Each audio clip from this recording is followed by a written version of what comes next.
नमस्कार। आज के इस वीडियो में आपको कोरोना से जुड़ी देश और दुनिया की हर अपडेट बताएंगे। भारत में कोरोना के मामले धीरे धीरे बढ़ने लगे हैं।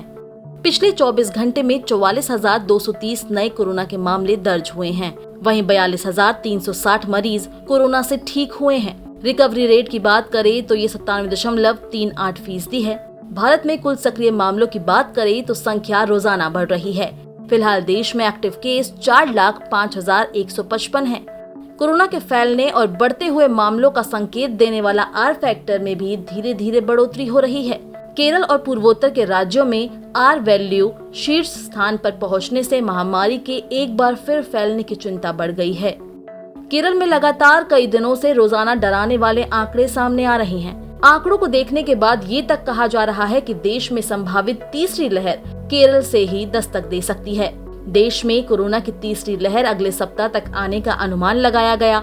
राज्य की हेल्थ मिनिस्टर वीना जॉर्ज ने लोगों से अपील की है कि वे घरों में ही रहें। उन्होंने कहा कि राज्य में कोरोना की टेस्टिंग में तेजी लाई गई है और कोई भी मामला आ रहा है तो उसकी रिपोर्टिंग की जा रही है। We are doing maximum tests and we are reporting it and we are doing all the tracing. And why we are doing this? We want to reduce the cases and also we want to make sure that there is no third wave.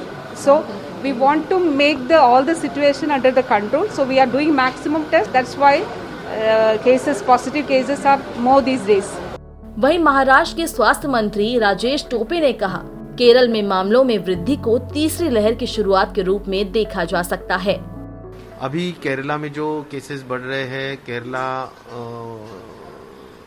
ये तो मैं तो ये कहूँगा कि वो third wave का एक शुरुआत ही हो सकता है, अगर इस तरह से केसेस नंबर्स अगर बहुत बढ़ रहे हैं तो।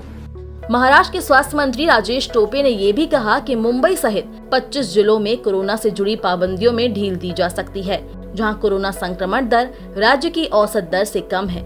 हालांकि देश में कई राज्य हैं जहां कोरोना के केस अभी भी चिंता का विषय है।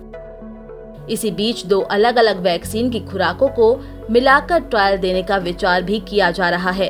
दरअसल central drug standard control organisation CDSCO की कोविड-19 पर बनी सब्जेक्ट एक्सपर्ट कमेटी ने कोविशील्ड और कोवैक्सीन को मिक्स कर उसके ट्रायल की सिफारिश की है।